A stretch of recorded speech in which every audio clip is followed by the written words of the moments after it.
Thank you, Zoom. All right, we are rocking and rolling. Thanks everyone for being here today. I think we already know kind of the general expectations. We had a great first task force meeting of just if we disagree respectfully. We're sharing information as well to the public. Meetings will be recorded and now shared on the project website just because it's been asked by City Council in order for us to do so. So please keep that in mind. It'll be very discussion based, but we are going to go through a presentation. So if we go to the next slide, we have completed multiple steps so far for this housing element update. To plan for the required regional housing needs assessment, we have completed the following steps, starting with RHNA appeal hearings and final RHNA allocation, the creation of the task force, and conducting one of two meetings, now our second meeting. We've had 2 community surveys, 3 community workshops, all virtual, coordination interviews with city departments and advisory groups. We also had environmental impact report notice of preparation circulated throughout the community, including 2 EIR scoping meetings as well that were available to the public, and then had some planning commission and city council meetings. Next slide. So based off these meetings, we've had a good number of feedback points presented by the community. So we wanted to share just a general synopsis of that. So this task force first met in February. The discussion focused primarily on opportunities to revise goals, policies, and programs, as well as the design guidelines for the community.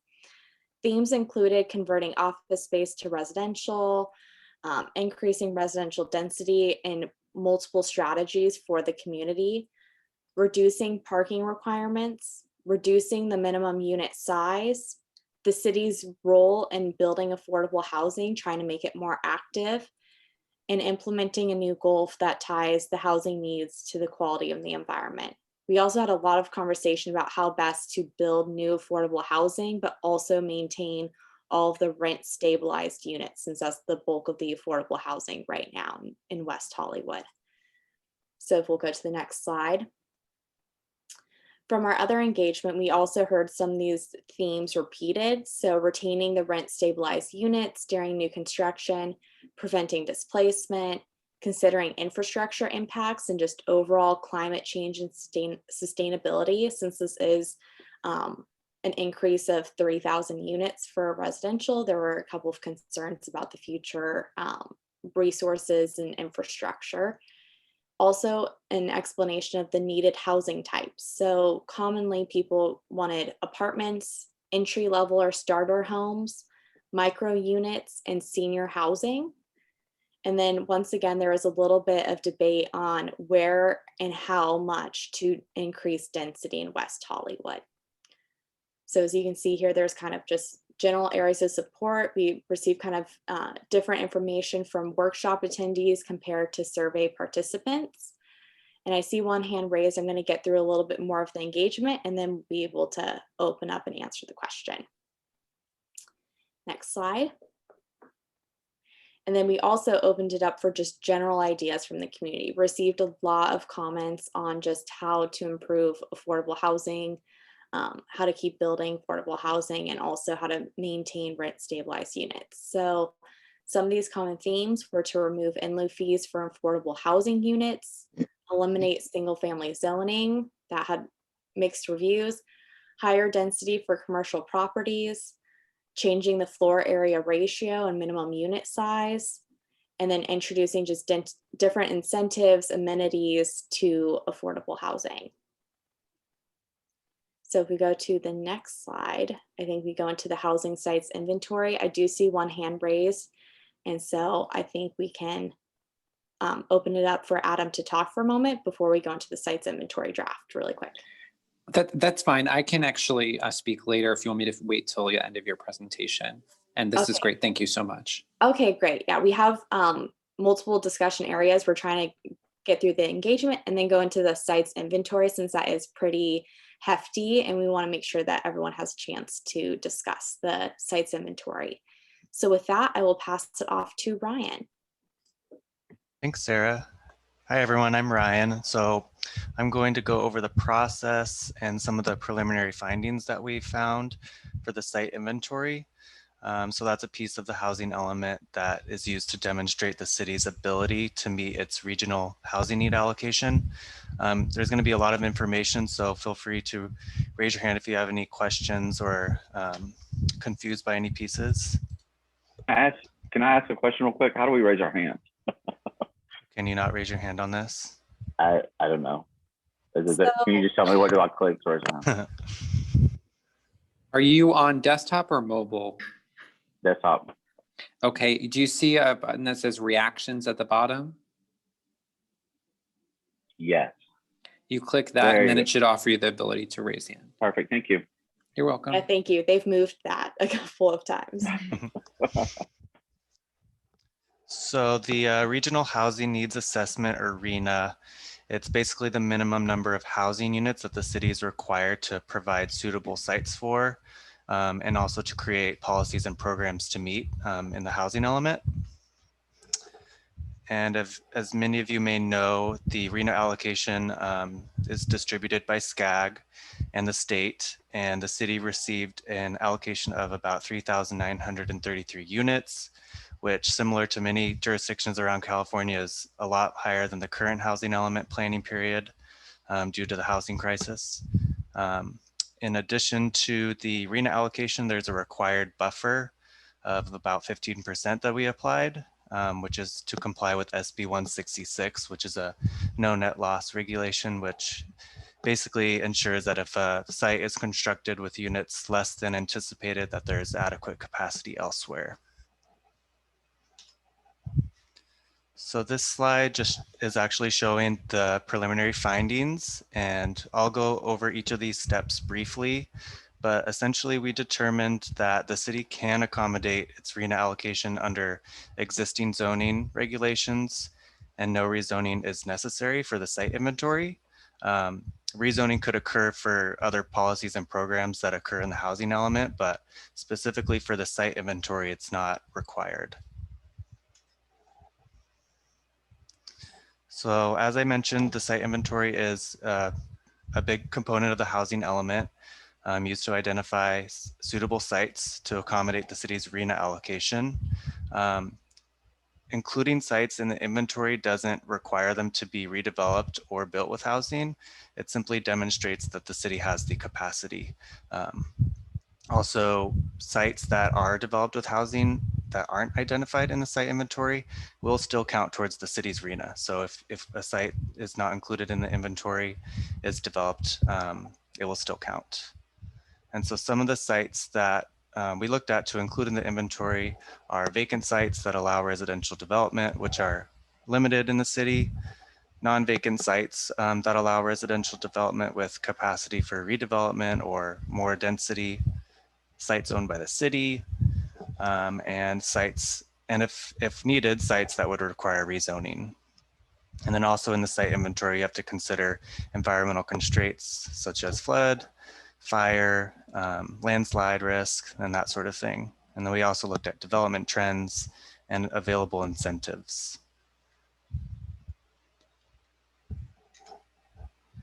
And then finally, some last characteristics that we had to look at when looking at the site inventory. State law requires that sites to accommodate lower income units, they have to have a density of 30 dwelling units an acre or greater. And also they have to be a half an acre in size, greater than a half an acre in size, or less than 10 acres in size. And then for sites that we chose along commercial corridors or commercial areas, we looked at recent mixed use projects to determine the average density for those projects, which came out to be about 120 dwelling units an acre. And for our site inventory, we used a conservative assumption of about 80 dwelling units an acre. And so jumping into the site inventory, just as an initial step, the city can count approved projects that have recently been approved, projects that are currently pending, going through the planning process, and then accessory dwelling unit trends. And we use trends based off of number of permitted ADUs in the last 3 years, which came out to be about an average of 13. So extending that over the 8 years came out to be 104. And this can be, we can increase this number, but to be conservative, we just took existing trends. And so about 917 units were found just from these approved pending projects and ADU trends. So sorry, this is small, but this is an approved projects map, just showing the location of those approved projects. Ryan, can I ask one quick question? Sure. If those are already approved, would they not be considered part of last term's RHNA calculations and not the new RHNA if they've already been approved prior to this period? Yeah, so the threshold is July. So if they have their building permit issued before July, then they count towards the current cycle. So there actually are additional approved projects that potentially could be counted. There are projects that are under building permit review, but just to be conservative in case some of them get their permits issued, we didn't count those. Okay. This is the pending projects map, a little bit more projects that are going through the review, dispersed throughout the city. So as a next step, we looked at city-owned sites. I believe we looked at 6 sites, and 4 sites were determined to be adequate to accommodate housing in line with city priorities. And a capacity analysis was done for each of these, which assumed a 50% density bonus, which is in line with community-driven projects. And so a total of 244 units were determined to be available to be accommodated on these sites. And this is a map of those sites.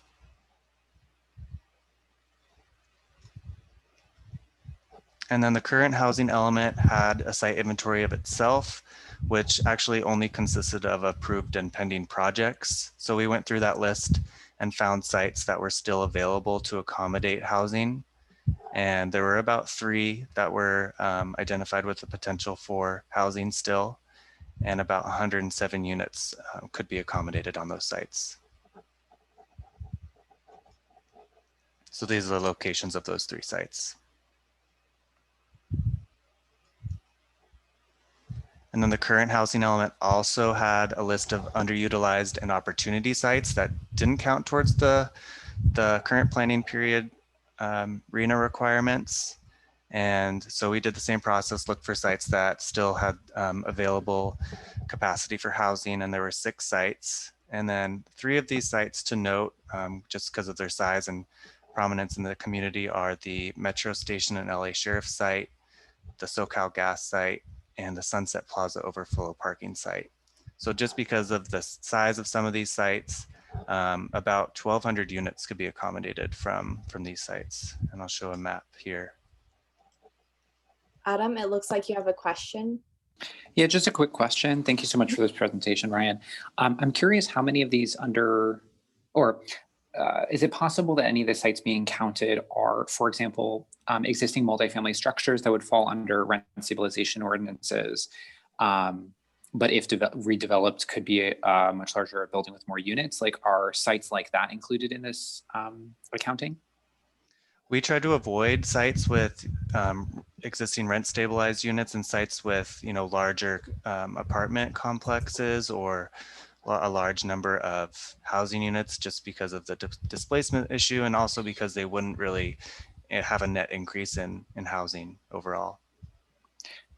Are those potentially included at all, though, in the accounting? I don't believe so. I think we'll have to do a little bit more a deeper dive in some of these sites, but at least for the approved and pending projects, those are existing projects going through. The city-owned sites, I don't believe have any units on them. And then the sites previously identified are currently vacant. So I'll go through the last step, which is the underutilized sites. So after all of those previous steps, there was still a need for housing to meet our RHNA numbers of about 1,500 units. So we started a search around the city of underutilized sites, and eventually we focused in on the mixed use incentives overlay, which, for those of you who aren't familiar, that's an overlay along some of the major commercial corridors. And we focused on that overlay specifically because it was established to promote redevelopment of those sites for mixed use projects. It has available incentives for residential mixed-use projects, so it allows increases in height and floor area ratio. Some initial community feedback from workshops showed a desire to accommodate housing on commercial corridors.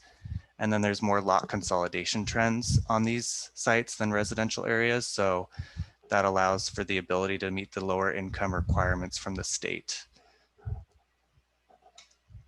And so when we were looking at sites in the overlay, some of the factors that we looked into for underutilized sites included sites with large parking areas, sites with additional build out potential, sites with older structures that would likely be redeveloped, and then sites with limited or no housing on them. And so going through that process, we found a number of sites that were able to meet the underutilized requirements and also meet the state requirement for lower income sites, which is just, it's just a requirement of the size of the site essentially.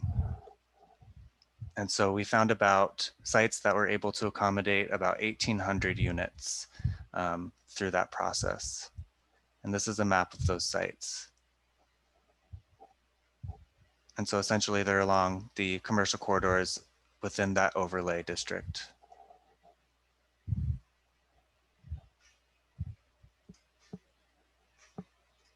And we can come back to some of these figures too. So this is the summary table again. And so going through all these steps, we were able to find sites to, potentially accommodate 4,300 units, which, meets the city's RHNA requirement and buffer. So, that's good news that the city has existing zoning regulations in place to, facilitate the development of housing.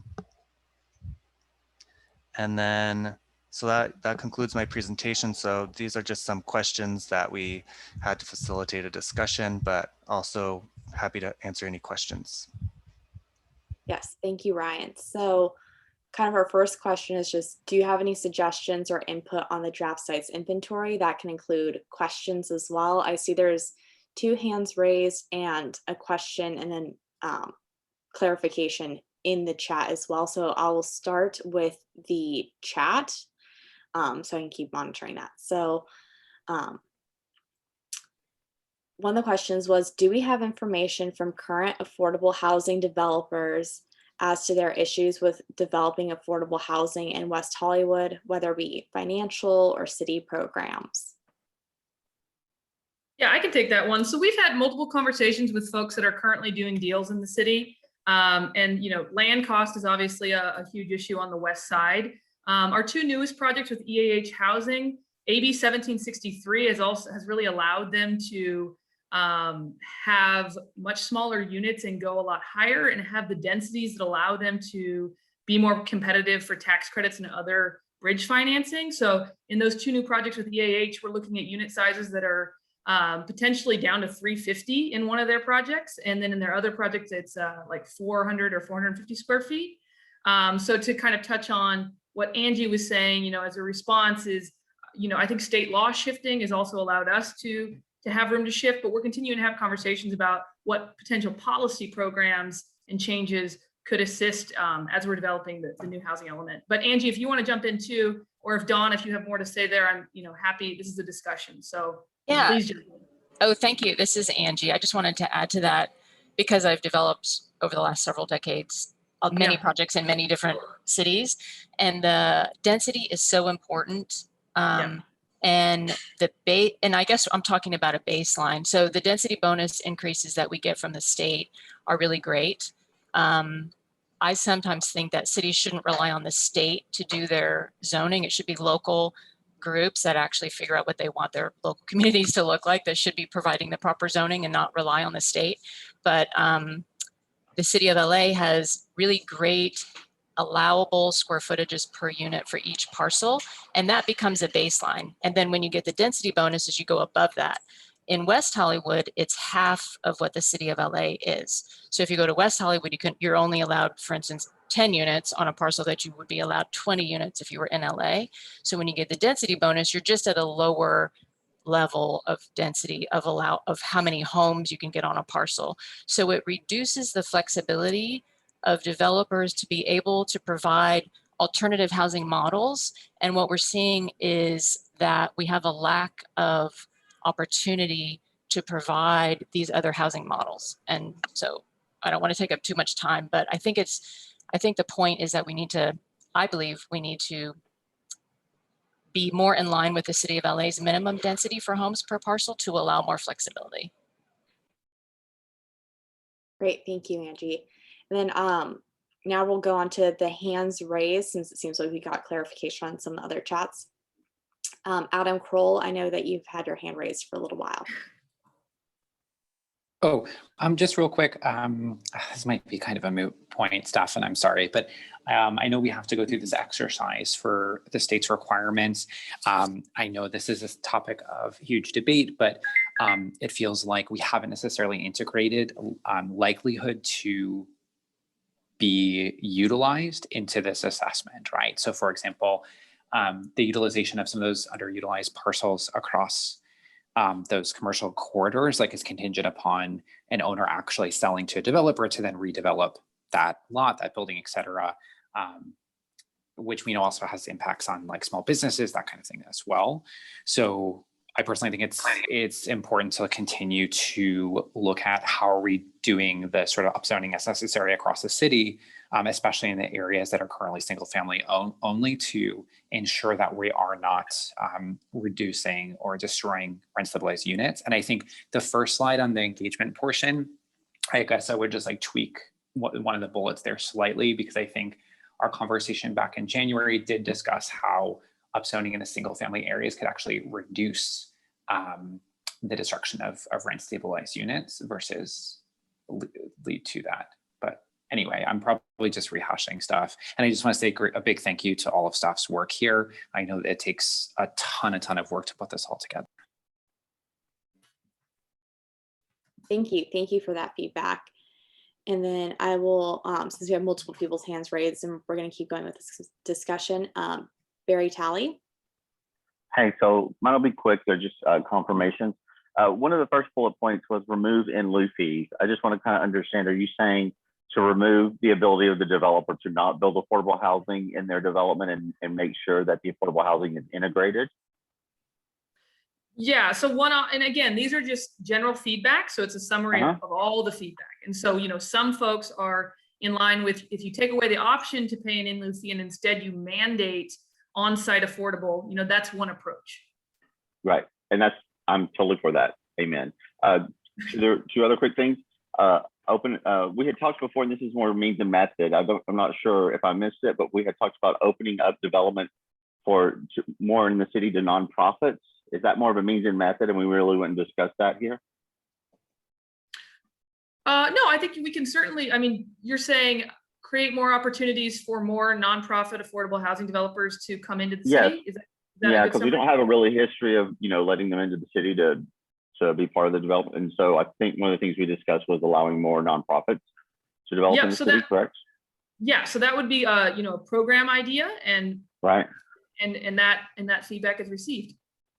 And my very last one, and this is maybe more for Ryan or someone, I noticed we didn't see a lot of adaptive reuse, or did I miss that? And is that just because of its difficulty and it's kind of, or did I miss that as a possibility, adaptive reuse in the city? Like of aging hotels and that sort of thing?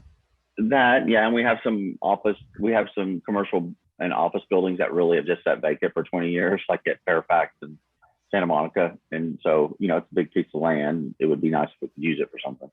So, yeah. Yeah, and that could definitely be, a policy or program that is also included in the housing element, not necessarily needed in the site inventory piece, but something definitely to consider. Sounds great. Thank you. Yeah, it's great. Thank you for that feedback and for clarification for some of those other points from the previous task force meeting. Right. Will Korchak, since you haven't talked yet, give you a chance. Hey, couple comments. I think as an intent of the exercise is to, figure out if the city is impeding development at all, it would be interesting in the pending projects and the approved projects to have a little bit more information in the table. I think on the pending, I'd like to know how long these projects have been in review and what the status is. And on the approved projects, I think it'd be interesting to know how long it took to go through planning approvals and how long it took to go through building permit approvals. I think just for knowledge, it would be helpful, probably to staff as well. That's a Just great to add, so, question. yeah, Will, the annual progress report from HCD now requires us to track the phases of development. And so, you know, we have that information and it's on our website, but we can also make it, you know, for those specific projects that we're listing in the sites inventory, you know, that we have that information, and the state is now right there with you, asking cities to think about that and think about how there could be constraints that are making those not move through the system. Okay, very cool. And then last question, just curious, how feasible do you guys think it is to have redevelopment on those 3 parcels that include the metro? I forget what the header is for those 3. The Sunset Plaza, the metro, and there was one other. Yeah, the SoCal gas site. So we've included those sites in a variety of studies in the past and looked at, you know, what we could potentially build with our partners, obviously. We don't have a detailed plan for any of them, but I know particularly for the Metro site, we're looking at, you know, we've been having conversations with Metro to work on creating a partnership with them to develop that site particularly. And so truly the goal is to get that one through the process in these next 8 years. I know it seems like a long time, but generally we know that these sites can handle much more actually than the number of units that we've included. We actually maintain the same number of sites that we did in the past housing elements. For the other sites, you're seeing an average of 80 units per acre being used as an estimate. That's kind of the most that HCD wants us to go, because frankly, most of our recent mixed use projects are actually much higher than 80 units per acre, more around the 100 unit per acre mark. It was just too high of an average for HCD to potentially accept. And then it's way lower in like 40 to 50 units per acre on those sites. So it certainly allows for other uses on the site or increased development in the future. Interesting. And I just want to point out that Sheila's real hand is up. I don't know if that virtual is, but Thank you. I'm sorry. With the view that I have, I'm sorry, Sheila. Thank you. All right, then with that, I'll let Sheila go next. So, and then we'll keep circulating through. Thank you. Sorry, folks, I can't find a place on my iPad to raise a virtual hand. Generally speaking, I'm pretty pleased with the site's inventory. I think you all have done a really good job. Basically, it appears to me in the categories where you are documenting sites that are available, which are number 6 and 7, opportunity and underutilized sites. It looks like basically you're trying to point out to developers every place that they can build and actually achieve our RHNA numbers without demolishing multifamily housing. So from that point of view, I think this site's inventory is really a very good one. And to Adam's earlier question, I looked through these sites pretty carefully. I think the only sites that I found in the residential neighborhoods were either single family homes or they could possibly, I don't know, maybe be duplexes. But you guys did a lot of really good work there. I do have one question, and that is on number 6, the opportunity and underutilized sites.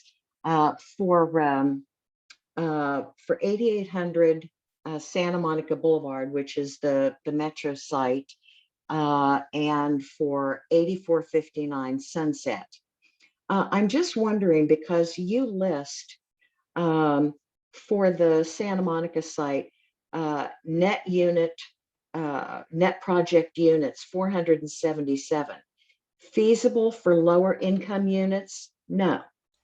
And it's basically the same for that project, the 8459 Sunset.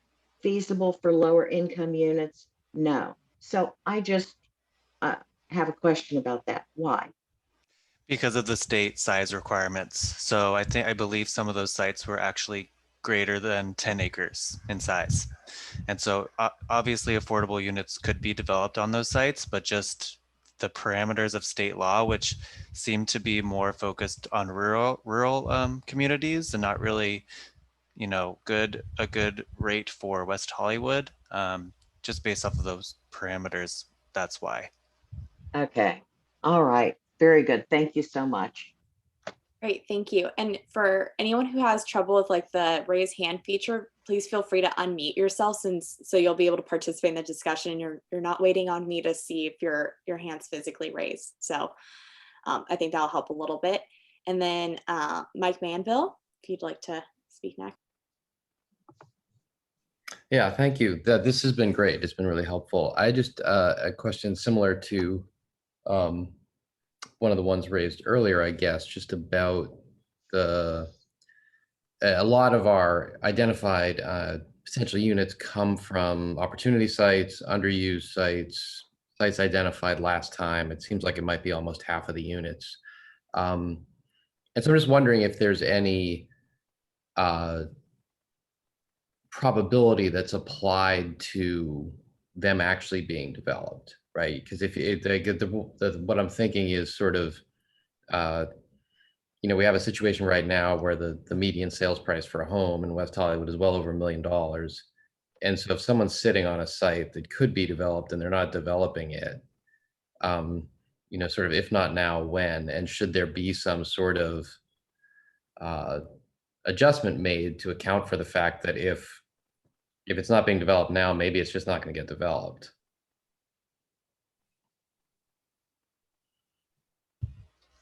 Ryan, do you want to talk at all about how the kind of the strategy we have to use, because there's now new rules about how many times you can use sites? Yeah, so state law right now, in order to prevent cities from, you know, using sites that are continuously not being redeveloped but they're being identified as potential for development, if a site is included in one previous inventory and it's non-vacant, then if it's used again, it has to be by right. So ministerial approval process if it has 20% of affordability, at least 20% affordability. If a site was included in two previous inventories and it's vacant, then the same situation happens. So we avoided any sites that fell under that criteria. So by right wouldn't be placed under any of these sites. We're not sure what state law is going to be in 8 years when the next inventory comes about. So, you know, there is a potential for some regulations on some of these sites if we want to include them again as potential for redevelopment. May I just ask a quick follow-up? Thank you, that's helpful. I guess my question is, you know, but hopefully we want some of these sites to be redeveloped, right?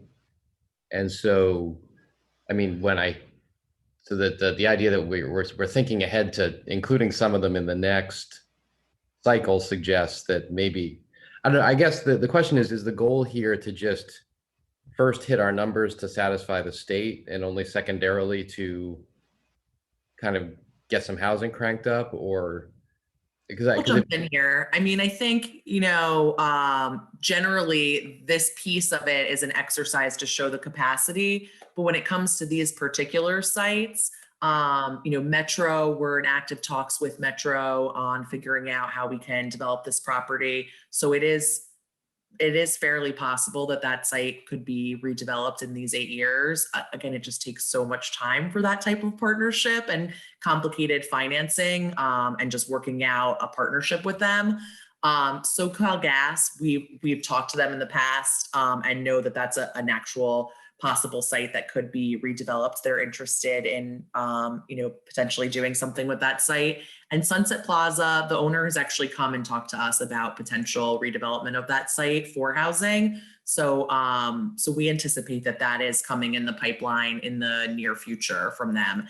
And I think, part of the reason that it was so, that it was, became a site to redevelop truly was out of that last housing element identifying that site. It's the parking lot behind Sunset Plaza, just south of it, that you can access off Holloway as well.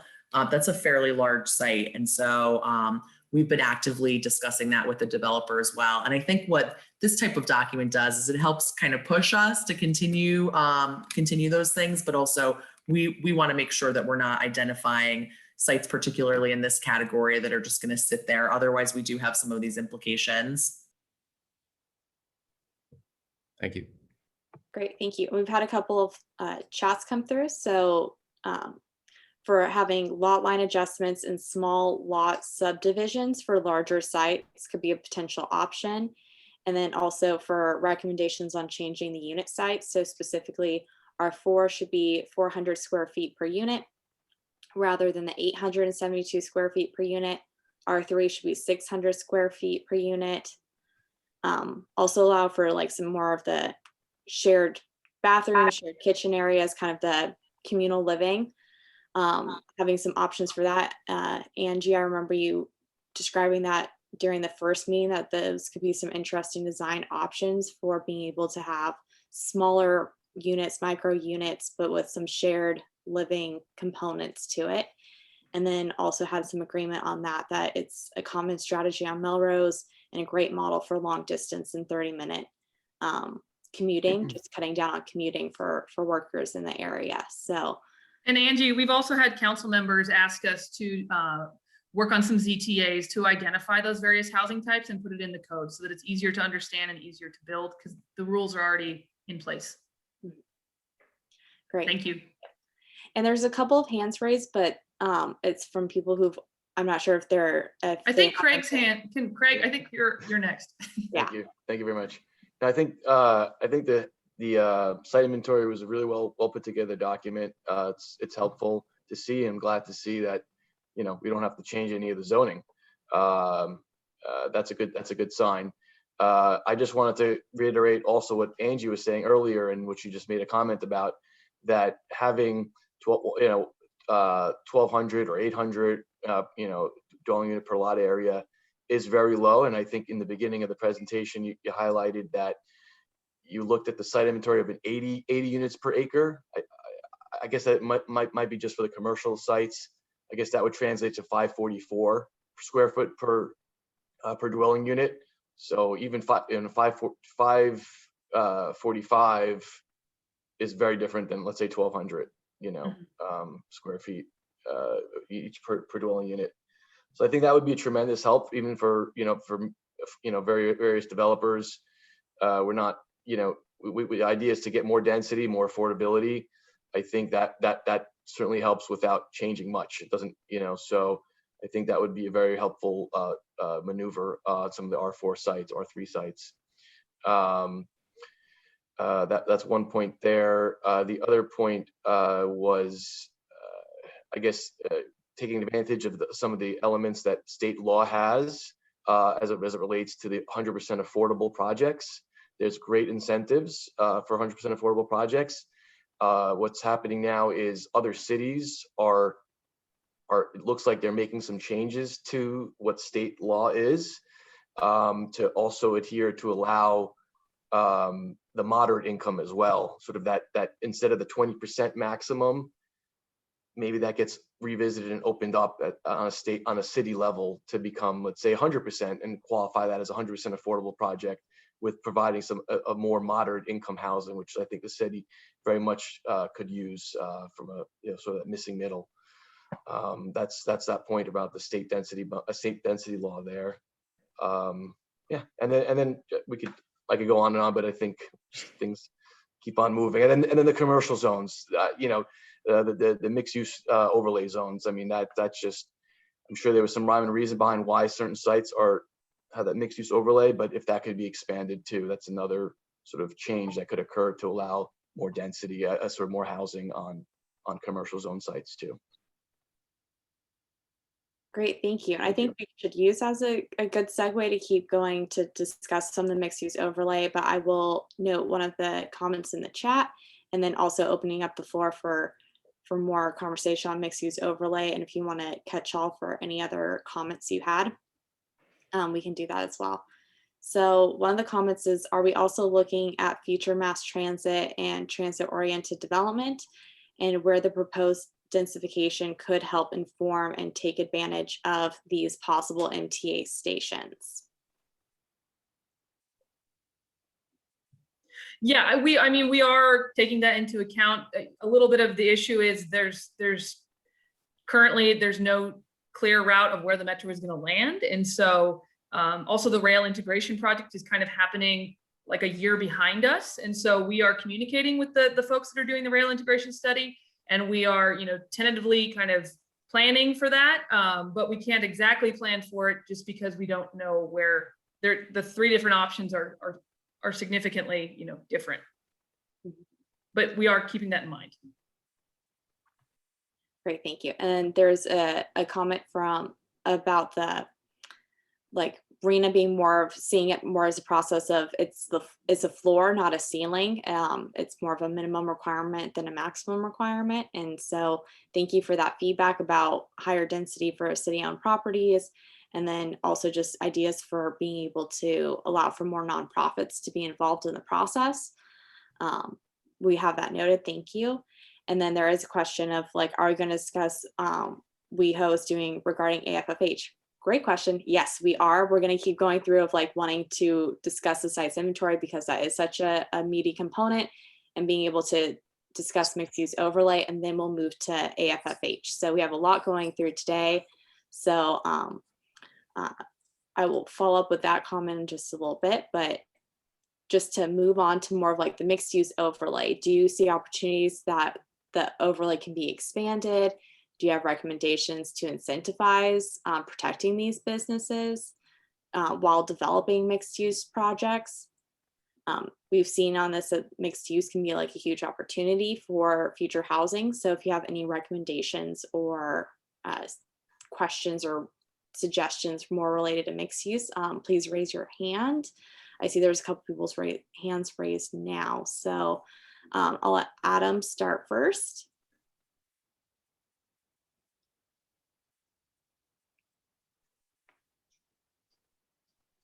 Adam, if you're talking, you're on mute. But also maybe your hand is a legacy raise. Yeah. Okay, Angie, is your hand still up? Okay, I can take it down. I can lower a hand. Angie, I can lower your hand. Great. And then, okay. Wonderful. I think we're all caught up. Okay, great. So if there's any comments or recommendations for just more mixed use, please feel to raise your hand or use the chat feature. All this feedback's really well appreciated, especially for not only the sites inventory, but going towards those policies and programs. So, and Craig, I know you mentioned in your comments about, expanding, if there's your thoughts on, as a developer in the city, if you have any thoughts on actual where, or anybody else, on the call, that, this is kind of, oh, this is Angie. This is Angie. Can I just jump in? I'm rapidly trying to type what I'm trying to say, so I'll just say it. So I think mixed use commercial boulevards, I think we all kind of generally agree that they would have higher densities than maybe the other areas of the city. And I guess when I look at the city-owned properties and the density, I still think it's too low. And I went and tallied a bunch of projects that we had done just to kind of check. And yeah, so Angie, I think we should add, so we didn't say this in the presentation. So we're being really conservative with the city-owned sites. We're doing the 50% density bonus. And the reason, and we think that more than likely these sites are going to be developed at a much higher, capacity. The reason for that, again, kind of the exercise of the sites inventory is we wanted to leave ourselves space to move up and to not overpromise on those city-owned sites or throw all of our chips into those baskets. And so we through our conversations with the community, we just finished a ULI tap for those sites. And, you know, all of the suggestions for those sites are much bigger projects and have a lot more density. But simply for kind of the sites inventory process for HCD, and Ryan, jump in when I'm missing things, you know, what we did is we just aligned with an initial capacity study that the Urban Design Studio and the Property Development Group did and presented to council in April. And so that's kind of where those baseline numbers come. And we believe they are very conservative and that the future development on those sites would be much greater. So can I ask a question then? I'm looking at the site 3, which is 10,000 square feet. Yeah. And you've got 23 total units. How did you get to the 23 total units? I mean, Ryan, do you have that info? I don't have I can the info. find the spreadsheet that it was in an email. Yeah, I mean, this was a baseline. So Rick Abramson and the Urban Design Studio basically, you know, undertook some basic build out and presented to council in April, and it was, you know, agreed upon by the council. And we use that using a 50% density bonus as the baseline for the city parcels that are in the site inventory. Okay, because I'm just asking because I've done a similar project using a density bonus in the city of LA where we got approximately the same density. So it doesn't meet your allowable square footage per unit that I'm looking at in the zoning code as a baseline threshold. So I'm just wondering kind of how you achieve that density. And that would be a 5-story building. So on site 3, I know we're saying we can get 23 total units. If you were going to build 23 1-bedrooms there and it was going to be mixed use, it would have to be a 5-story building. You know, and I'm just kind of comparing it to the other site project that I did. And I really think that we're kind of missing the elephant in the room, which is this allowable number of units, the amount of square footage allowed per unit on each site. And I just want to make sure that we don't miss that, because it's really important, because you can actually design smaller buildings that aren't as tall. And I think we're kind of doing this reverse incentive where we're telling developers that, because developers don't ever, if they have a FAR to build, they're going to try to build that FAR, because usually FAR is so low. But if you're not allowed to build the number of units, they then build bigger units. And then, so there might be family units, and the population of West Hollywood is mostly single. We have a lot of renters, you know, and I feel like the housing type needs to match what we're telling developers that they can build, which would be smaller units. And so I just want to make sure we don't miss that. Got it. Great, thank you. And for the sake of time, I know there's Sheila, it looks like that you're unmuted, and then Will, you have your hand raised, so I'll let you both comment and then we'll move on to AFFH. I don't think I'm muted, am I? Oh, you're unmuted, I mean. That, like, if you wanted to talk, that you have the opportunity. No, actually, I'm pretty good with what's being said. I'll make one comment about mixed use, and that is to me, the more density we can push to the main arteries, the better, and that relieves the pressure on the residential. The only place that push comes to shove always with these projects is where they, of course, where they abut the residential. And so I think that we simply need to keep in mind as we're looking at the incentives, simply to keep that in mind and try to find ways to incentivize without further encroaching on the residential areas adjacent. Great, thank you. I And believe Will? the existing zoning does have some regulations for that. Yeah, and I think that if we could keep that is like stepping back once you reach the second floor, stepping back on the residential side, so that you don't have a towering building above the, right abutting the residential. So I just think it's important that we keep that keep that kind of thing in place as we're looking for ways to incentivize.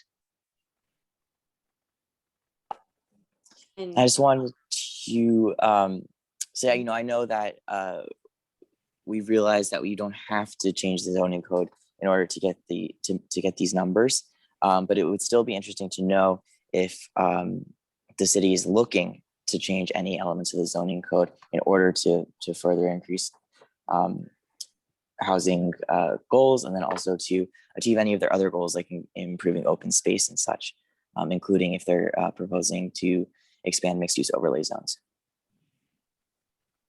Rachel, you want to jump in on that one? Sorry, can you repeat that? Yeah, even though we don't necessarily need to change or amend the zoning code to fulfill or to get these unit numbers, it would still be good to know, I think, if the city is proposing to look at changes to the zoning code in general to support development. Yeah, housing development. I think, sorry about that. It glitched a little on my end. I'm having major connection issues. It is absolutely something we're looking at. And so through all of our policies and programs that we're developing as part of this, of the housing element, those may include things that result in changes to the zoning ordinance, including things like amending the map to change where our overlays are, as well as looking at ways to incentivize development in various zone districts. Another example that we've heard quite a bit is that we should look at amending parking requirements as an example. So there are a number of things that we're looking at. I know, again, in this group, we've heard from a number of you that we should consider changes to our residential zone districts, and that's something that we're looking into as well.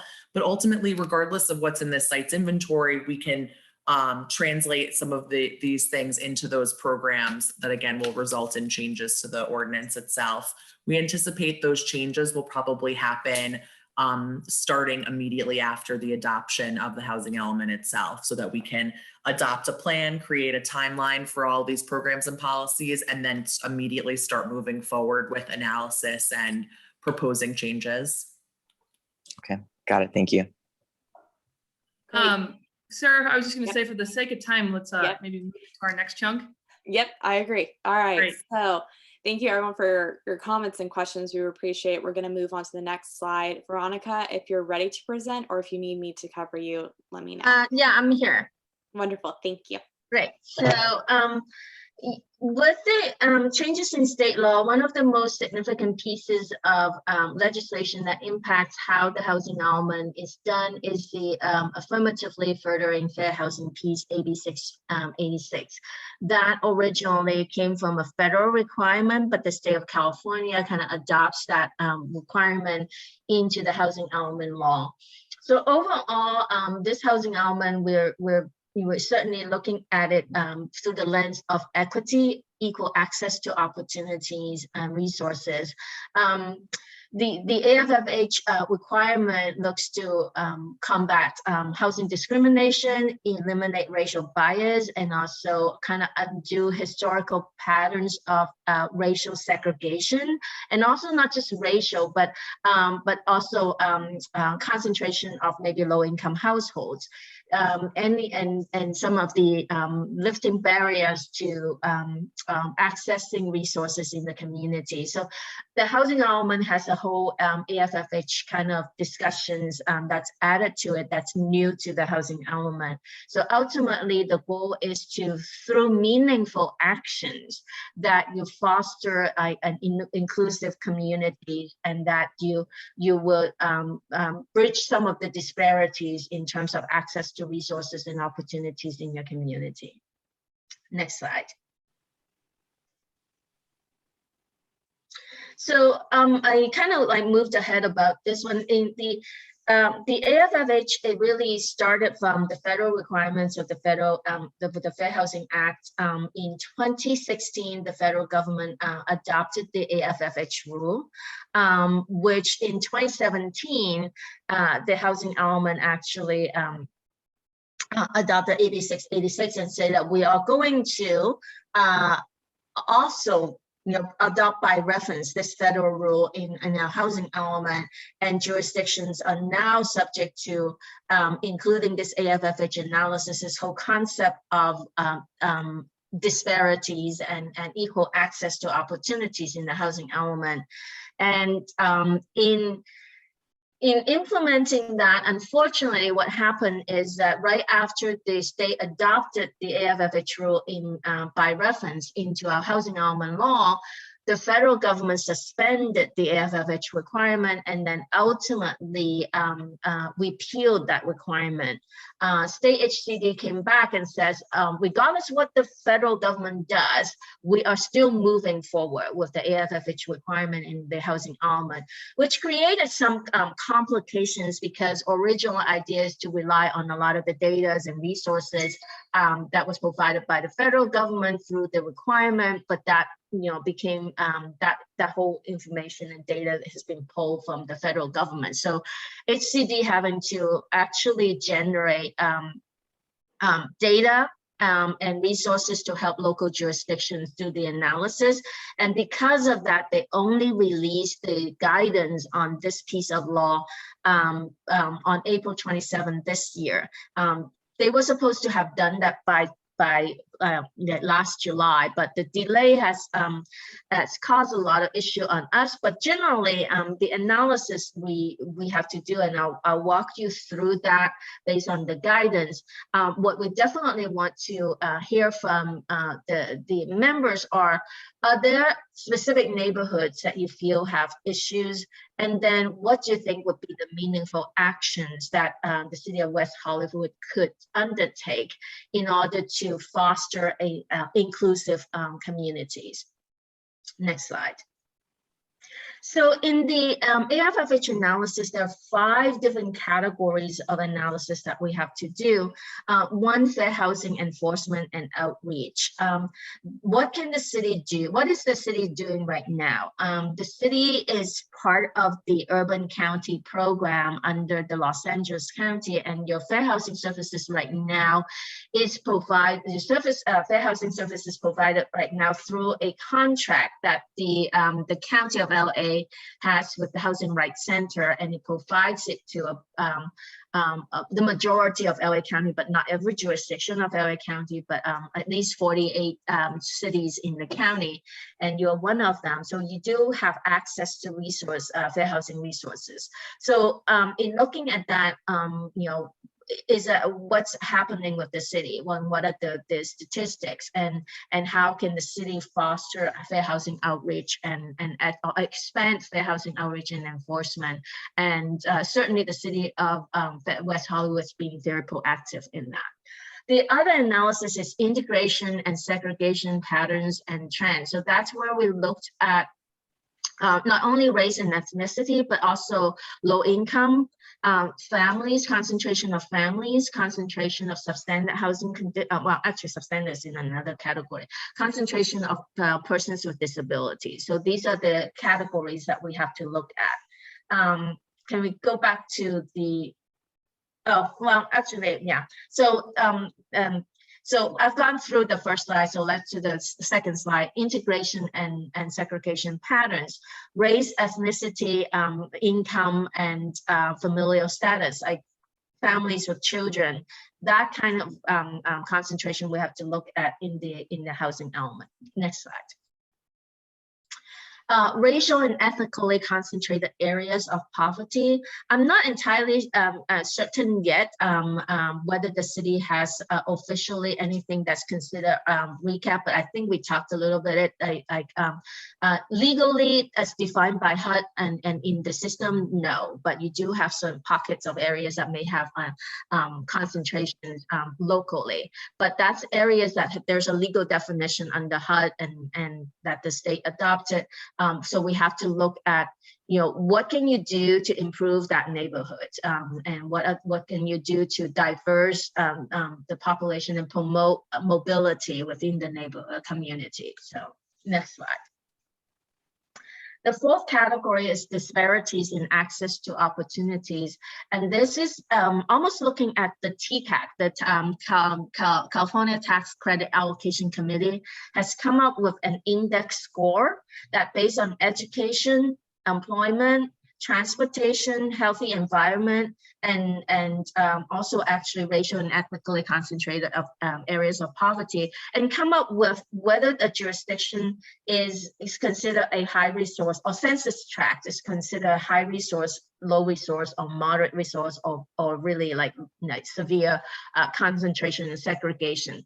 So when we look at, particularly when we look at the sites inventory, we have to look at it like, what's the distribution of your sites across the city by the census tract and category, and what would be the ways to bridge again the disparity? How do you use new development to foster improvements, private investment in some of the areas that may have issues with opportunities and resources?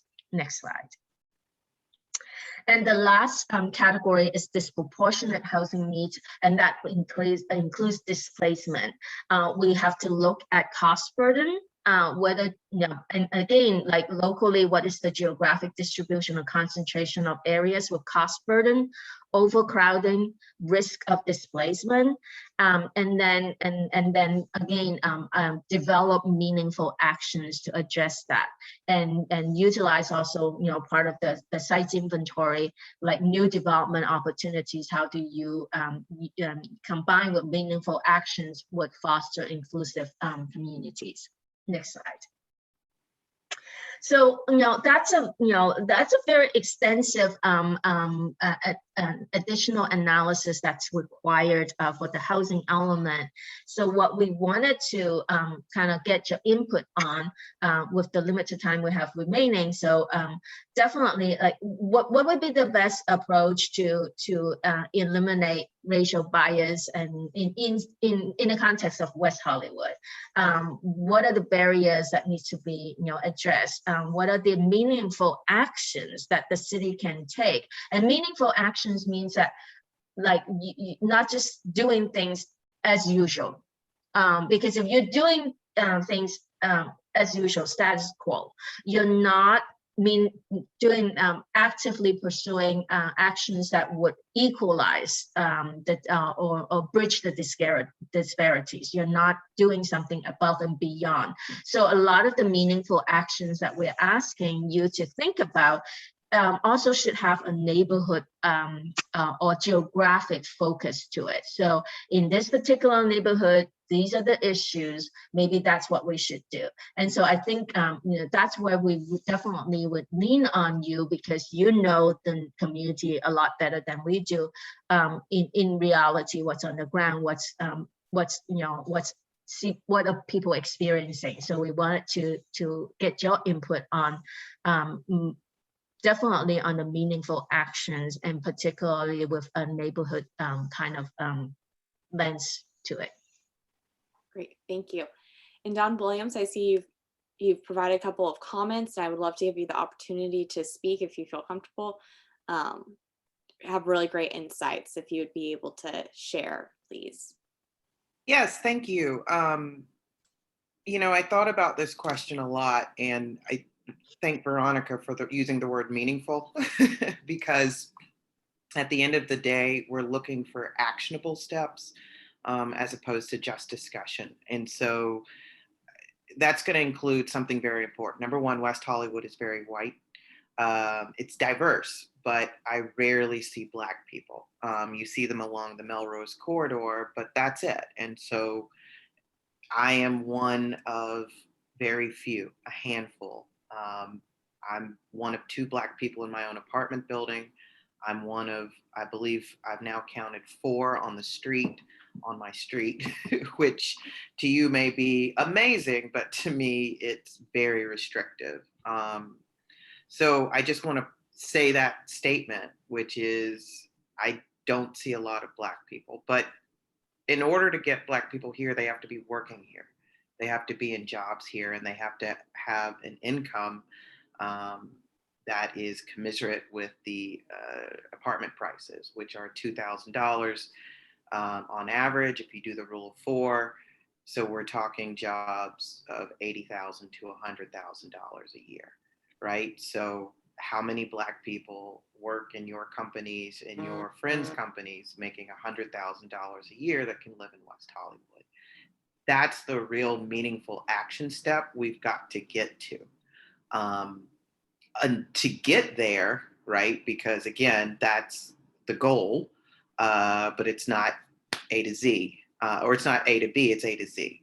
So I think you have to say West Hollywood is open for business, the same way I've been encouraging the city to say we're open with our city-owned property, developers, affordable developers come in. I think you say the same thing to minority populations of all persuasions, of all incomes, right? This is a basic platform where we're inviting others to say your otherness is welcome. And so that should be for any group. Disability, right? Our sidewalks are horrendous.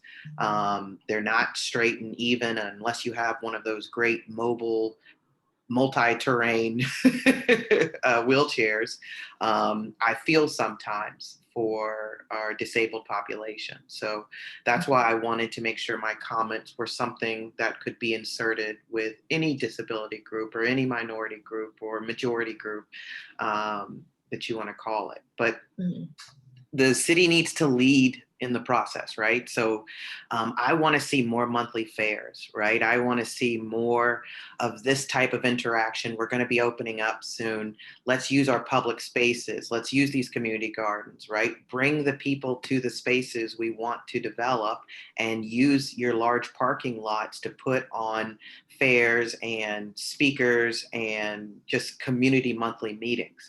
Let's get the word out that we're looking for more ADUs. 13 a year is ridiculous. It's horrendous. There's so much land that could be used for ADUs. I would love for more people to know about it, to know that we've streamlined the process. And hey, if you put a low income worker in there or you put a minority worker in there, we'll streamline the process, waive some fees for you, and do whatever we can to make this happen. So we're talking about focusing on housing, but we're really talking about employment, which is not our job.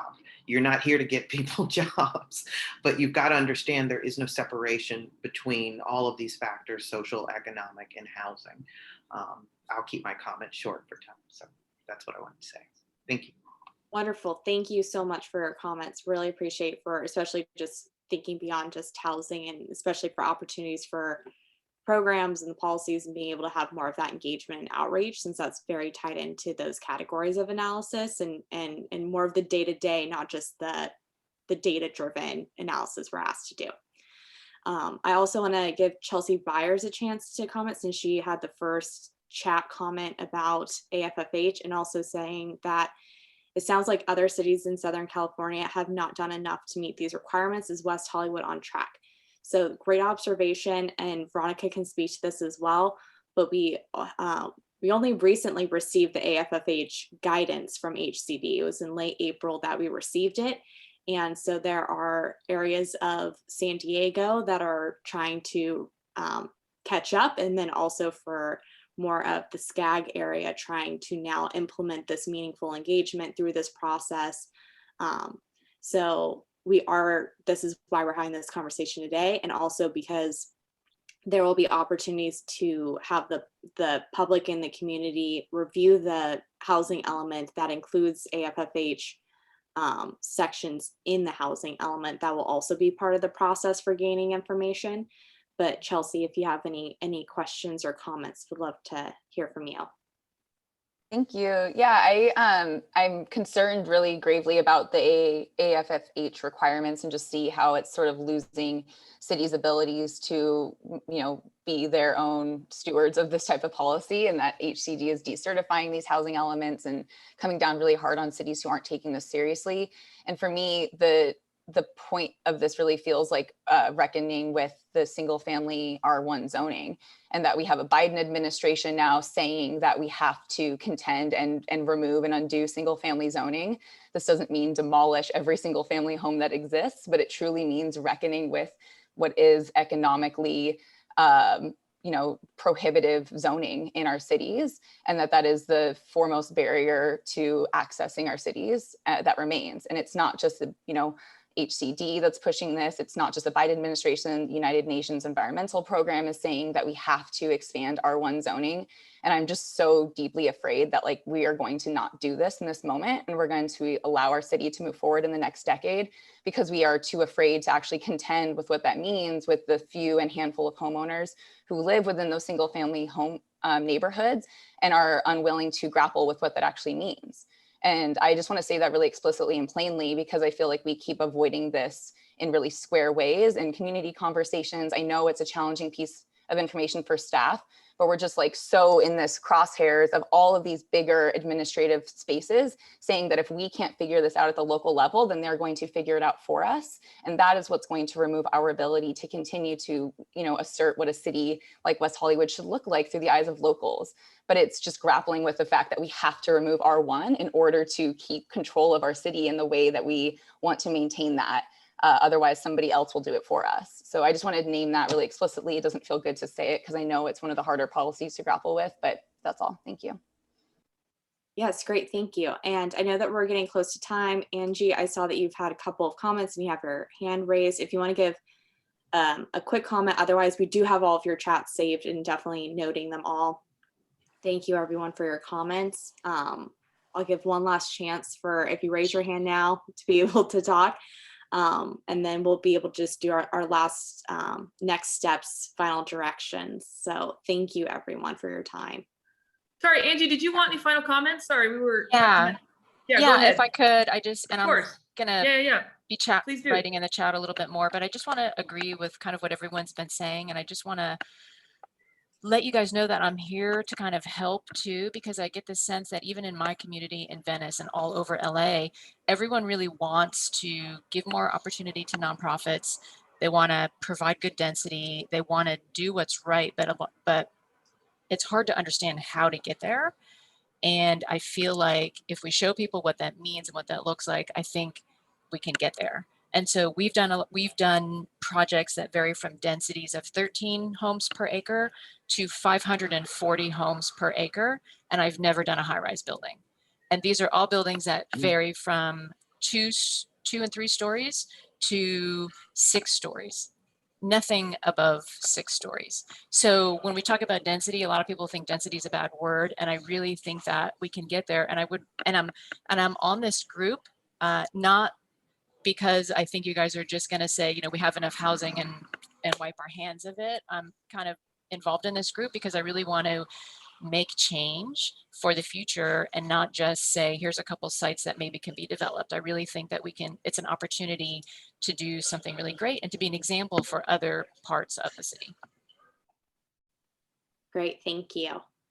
And then, so for the sake of time, we're getting really close to the end. Just really thank you all so much for your comments and feedback. It's really helpful for us for not only the site's inventory, but also implementing the detailed policies, programs, goals, as well as revisions to the design guidelines. So we'll move forward to the next slide. And I think the slide after that, just to wrap it up for next one. You went one too fast for me, Ryan, sorry. So we have some next steps for, obviously we're going to have the draft housing element prepared and available for public review and HCD review starting July 29th. It will be available for 60 days for public comment. Also, HCD will also go through its review at that time. We're completing the CEQA review process through an environmental impact report. There will be multiple public hearings, part of the adoption process. That'll be more in the fall, October, November. And then we'll have HCD submittal and certification in January 2022. So we can go to the next slide. We are asking that as part of this review process for the draft housing element, that we will provide you the first 3 sections of the housing element, which is the existing conditions, barriers to housing, and current policies. And then that way you will have a chance to review this starting July 1st, and then having the full draft by July 9th. And then as we discussed earlier today, we'll have a meeting on July 15th A lot of you are more comfortable with having like formal written comments. So if you prefer just to provide written comments on these draft materials rather than participating in the meeting itself, that is also an option. So we'll be emailing you following up with these next steps for the task force review specifically. So there'll be more information at that time. And then next slide.